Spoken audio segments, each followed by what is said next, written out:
Neste processo do Nós Sozinhas, um espetáculo sobre a interrupção voluntária de gravidez, temos feito assim uma série de vídeos a que chamamos Um Processo Acompanhado, onde tentamos partilhar com quem tiver interesse os lugares por onde andamos, na nossa pesquisa e as fases de criação. E hoje, pronto, é assim um momento importante, porque é um momento em que nós finalmente fechamos a cronologia,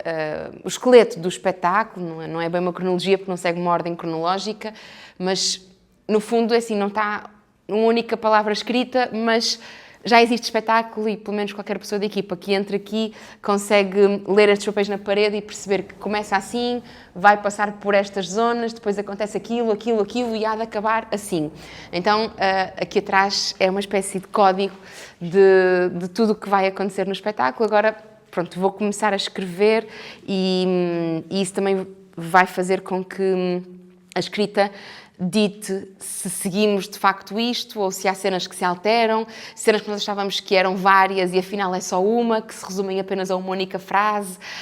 ou pelo contrário, se é preciso ainda acrescentar coisas que podem não estar aqui, mas que a escrita nos leva a essas novas cenas. Como chegámos até aqui? Porque temos andado nesta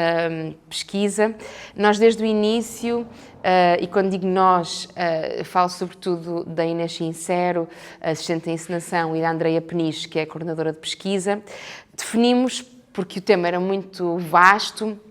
assim alguns núcleos sobre os quais era importante pesquisarmos e partilho convosco alguns deles, por exemplo, os dados dos últimos 20 anos desde a lei, então andámos a recolher como é que era antes da lei e depois da lei e quem é que tem direito e acesso à IVG e que dados é que podem nos dar a contar estes 20 anos de lei. Depois fizemos uma cronologia, definimos alguns conceitos, fomos à questão dos referendos e também foi importante perceber o que aconteceu num referendo, noutro referendo, as intervenções na Assembleia da República, e acho que isto vem também de um outro espetáculo que a Cassandra já fez, o Guião para um País Possível, em que mergulhávamos nos arquivos da Assembleia e nesse mergulho fomos percebendo que havia várias discussões sobre o aborto ao longo dos tempos. E isso acabou por não estar no espetáculo de modo nenhum e acho que não está porque eu percebi que tinha tanto sumo, era tão interessante que certamente isso faria sentido ser um espetáculo apenas só sobre o aborto. E agora que estamos aqui no espetáculo sobre o aborto, estamos a recuperar um bocadinho aquilo que foi a pesquisa de um outro espetáculo, em que resgatámos como é que o aborto foi tratado na Assembleia da República e politicamente ao longo dos últimos tempos. E, portanto, isso também foi um eixo da nossa pesquisa. Tentámos recolher as grandes histórias e as pequenas histórias, tentámos perceber melhor o que era o planeamento familiar, a pílula, os preservativos, a pílula do dia seguinte e a história de cada um destes elementos. Tentámos fazer uma recolha de personalidades a quem devemos, seja personalidades coletivas, seja individuais, que ao longo da história foram sendo importantes neste debate. Claro, é inevitável passarmos pelos julgamentos, houve muitos julgamentos ao longo das décadas e isso acabou por influenciar imenso aquilo que é o esqueleto do espetáculo e acho que a parte dos julgamentos será sem dúvida uma das linhas dramatúrgicas. Esta ideia de que as mulheres eram julgadas e que poderiam ir para a prisão por terem feito um aborto é assim uma coisa meio distópica, mas que aconteceu em Portugal até 2007 e mesmo aos dias de hoje continua a haver julgamentos e as mulheres podem continuar a ir para a prisão se abortarem depois das 10 semanas, portanto mesmo assim a lei ainda é muito proibitiva. Tentámos também pensar um bocadinho na questão da sexualidade e da reprodução e como é que estas duas discussões são discussões que que podem ser dissociadas, e quando finalmente conseguimos dissociar a sexualidade da reprodução, ou seja, quando conseguimos ter métodos contraceptivos para podermos controlar esta questão da reprodução, podemos finalmente viver a nossa sexualidade de outra maneira, e isso é muito libertador, e também andamos a pensar sobre isso aqui no espetáculo.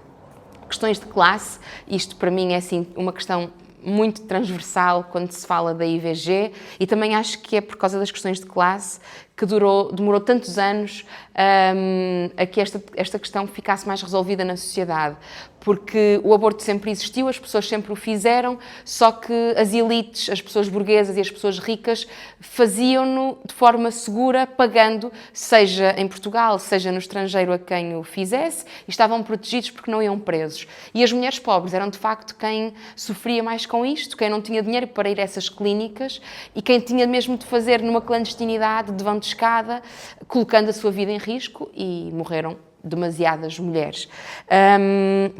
Pronto, isto foi assim mais ou menos alguns dos eixos, existiram outros, mas queria partilhar convosco também algumas sugestões para que possam, depois deste vídeo, se tiverem interesse, continuar a acompanhar a nossa pesquisa e perceber como é que nós chegamos até aqui. E por isso sugeria para ver que fossem à RTP Arquivos, um site, RTP Arquivos, que tem muitas coisas e é um mundo e que dá para nos perdermos completamente, mas faço a sugestão de 2 vídeos. Um sobre o julgamento que aconteceu na cidade da Maia, em 2001, em que 17 mulheres foram julgadas pela prática de aborto, e tem lá algumas reportagens sobre isso. E outro, um bocadinho mais atrás, em 1976, a Maria Antónia Pala, uma jornalista que tinha um programa chamado Nome Mulher,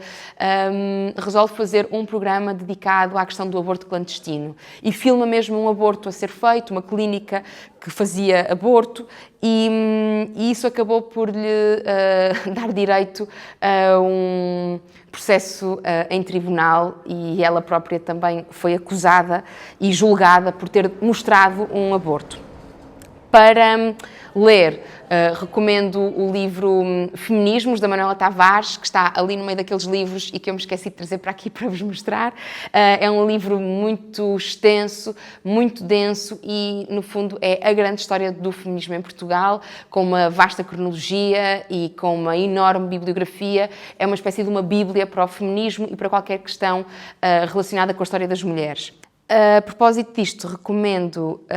mais 3 coisas para conhecer. A primeira é a Casa Comum, que é um portal digital da Fundação Mário Soares, com um arquivo vastíssimo sobre a história do feminismo e das mulheres. Podem consultar online, tem imensas coisas digitalizadas, dá para fazer zoom, para ler recortes de jornal, entrevistas, e tem-me ajudado imenso nesta pesquisa.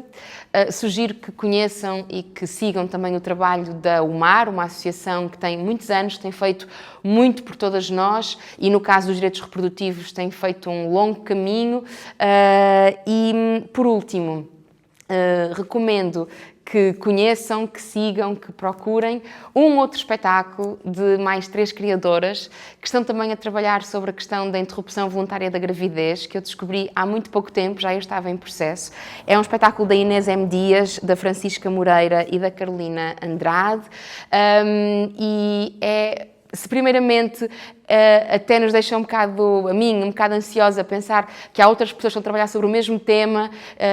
depois de respirar, penso que, na verdade, é muito bom haver mais gente a trabalhar sobre este tema, que, na verdade, estamos mais ligadas do que aquilo que pensamos, que as preocupações são idênticas e que vamos debruçar-nos sobre os mesmos arquivos, sobre arquivos diferentes, sobre outros ângulos da história, para continuar a contar esta história que é de todas nós, e neste companheirismo e nesta forma também de olharmos para o trabalho umas das outras e de nos admirarmos, também acho que acaba por nos fazer perceber que estamos menos sozinhas do que aquilo que nos querem fazer crer. Continuem a acompanhar. Eu agora vou-me dedicar à escrita, porque tenho já poucas semanas para conseguir escrever este espetáculo. Dou-vos novidades assim que alguma coisa esteja mais avançada. Até já!